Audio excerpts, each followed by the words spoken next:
नमस्कार, मैं अशोक कुमार बैरवा। प्यारे विद्यार्थियों, हम कोशिका विज्ञान या सेल बायोलॉजी पढ़ रहे थे और इसमें हम कोशिका के विभिन्न कोशिकांगों के बारे में अध्ययन कर रहे थे। आज के इस वीडियो में हम अन्य जो दो कोशिकांग हैं उनका अध्ययन कर रहे हैं। उनमें एक है रिक्तिका या वैक्यूल और दूसरा है पेरोक्सिसोम।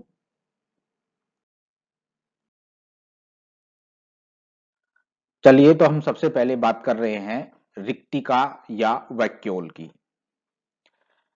पादप कोशिकाओं में वृत्तिकाओं की जो खोज की थी वो डुजार्डिन के द्वारा की गई थी। तो वृत्तिका की जो खोज पादप कोशिका में की थी वो किसने की थी? डुजार्डिन ने खोज की थी इसकी।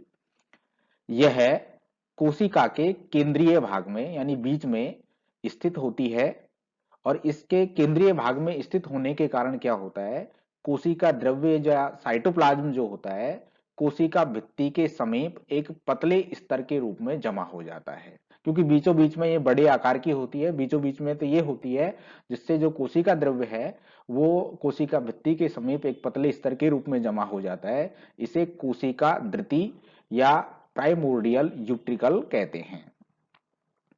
रिक्तिका को घेरने वाली जो झिल्ली होती है उस झिल्ली को टोनोप्लास्ट कहा जाता है। तो रिक्तिका को घेरने वाली झिल्ली है उसका क्या नाम है? टोनोप्लास्ट है। टोनोप्लास्ट की खोज है वो डिब्रीज के द्वारा की गई। यह जीव द्रव्य कला या कोशिका कला जो होती है, प्लाज्मा मेम्ब्रेन जो होती है उसकी भांति लिपिड और प्रोटीन की बनी हुई होती है।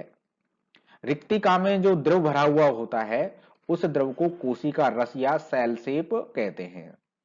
तो याद रखना इसको कि रिक्तिका के अंदर जो द्रव भरा हुआ होता है उसको क्या कहते हैं? कोशिका रस कहा जाता है, सेल सिप कहा जाता है। और कोशिका रस जो होता है उसमें खनिज लवण मिनरल्स होते हैं, कार्बोहाइड्रेट होता है, एमाइड होता है और एमिनो अम्ल होते हैं, कार्बोनिक अम्ल होते हैं, उत्सर्जी पदार्थ आदि घुलित अवस्था में पाए जाते हैं। तो ये सारे पदार्थ है वो कोशिका रस जो है उसमें उपस्थित होते हैं।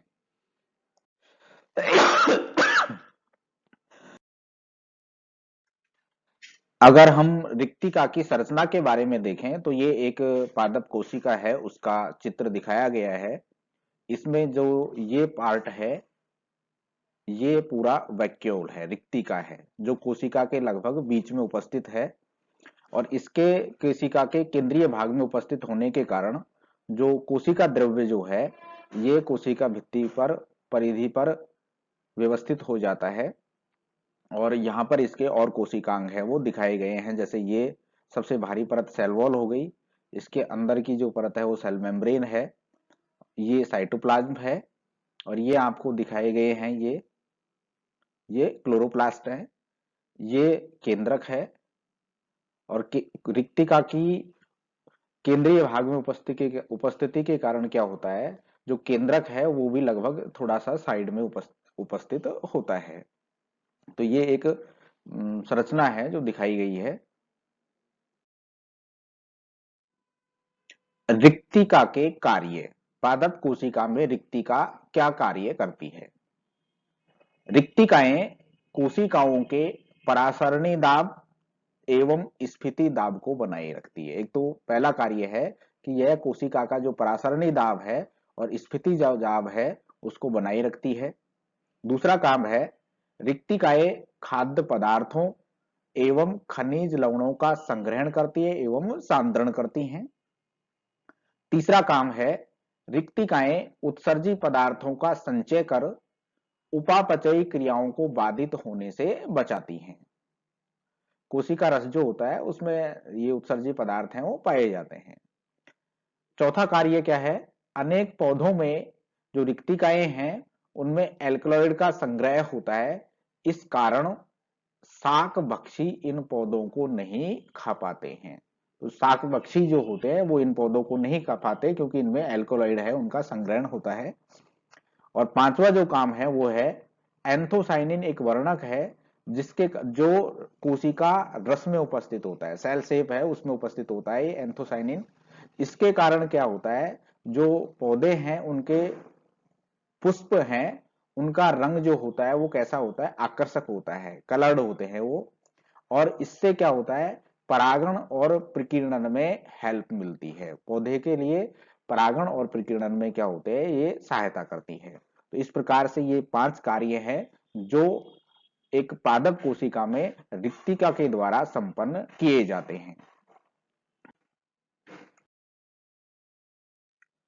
अब हम बात कर रहे हैं दूसरा जो कोशिकांग है वो है परऑक्सीसोम।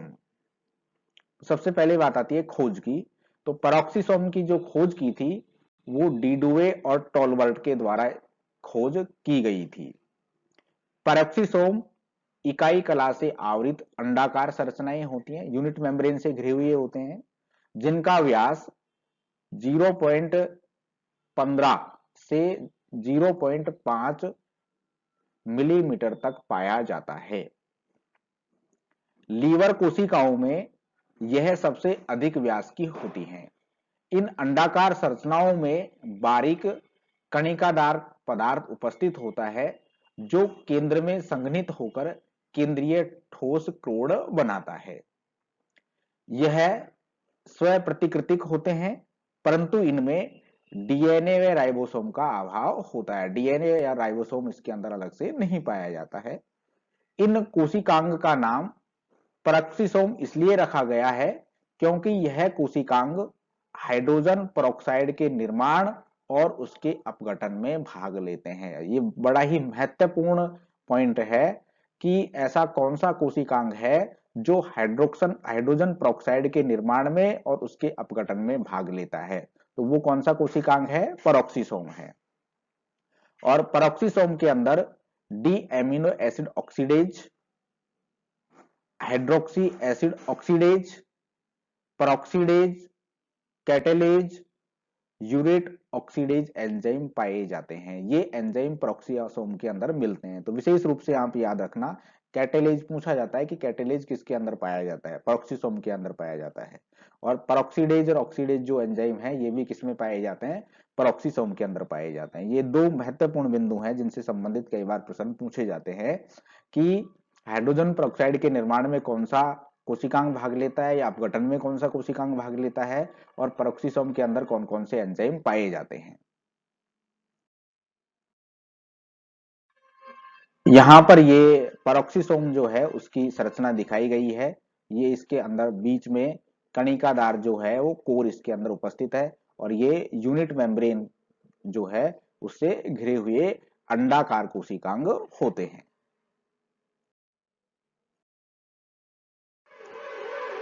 परऑक्सीसोम के कार्य। कोशिका में जो परऑक्सीसोम है वो कौन कौन से कार्य संपन्न करता है।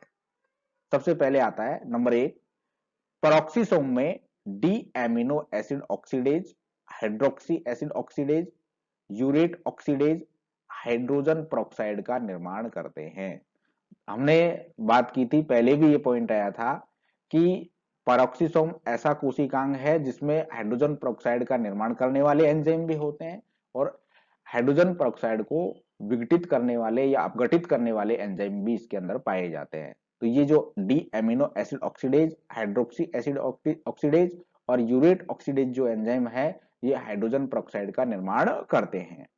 और इसमें पाए जाने वाला जो कैटेलेज एंजाइम है वो हाइड्रोजन पेरोक्साइड को विघटित करने का काम करता है या अपघटित करने का काम करता है। तो दोनों पॉइंट क्लियर है कि कैटेलेज एंजाइम जो है ये तो क्या करता है, हाइड्रोजन पेरोक्साइड को तोड़ने का काम करता है, अपघटन करने का काम करता है। तीसरा कार्य क्या है, जंतु कोशिकाओं में परऑक्सीसोम वसा उपापचय, फैट मेटाबॉलिज्म तथा परऑक्साइड उपापचय का कार्य करते हैं। ये जंतु कोशिकाओं के लिए। पादप कोशिकाओं में प्रकाशिक श्वसन या फोटो रेस्पिरेशन माइटोकॉन्ड्रिया क्लोरोप्लास्ट के साथ परऑक्सीसोम में होता है। देखिए जो प्रकाशिक श्वसन जो होता है वो 3 कोशिकांगों में संपन्न होता है, माइटोकॉन्ड्रिया, क्लोरोप्लास्ट और परऑक्सीसोम। तो परऑक्सीसोम जो है वो भी इसमें सम्मिलित होता है। तो ये प्रकाशिक श्वसन के संबंधित कोशिकांग कौन कौन से होते हैं, तो 3 कोशिकांग हैं, माइटोकॉन्ड्रिया, क्लोरोप्लास्ट और परऑक्सीसोम। और पांचवा जो कार्य है वो है इसका, परऑक्सीसोम यकृत कोशिकाओं में अल्कोहल के प्रभाव को दूर करने में मदद करता है। परऑक्सीसोम जो यकृत कोशिकाएं हैं उसमें अल्कोहल के प्रभाव को दूर करने में भी मदद करता है। तो ये 5 कार्य हैं जो पेरोक्सीसोम के द्वारा संपन्न किए जाते हैं। तो आज के इस वीडियो में हमने 2 कोशिकांगों के बारे में अध्ययन किया। आशा करता हूं कि आपको सभी बिंदु समझ में आए होंगे। अगर फिर भी आपको कोई समस्या आती है तो कमेंट बॉक्स में अपनी प्रॉब्लम को डालें।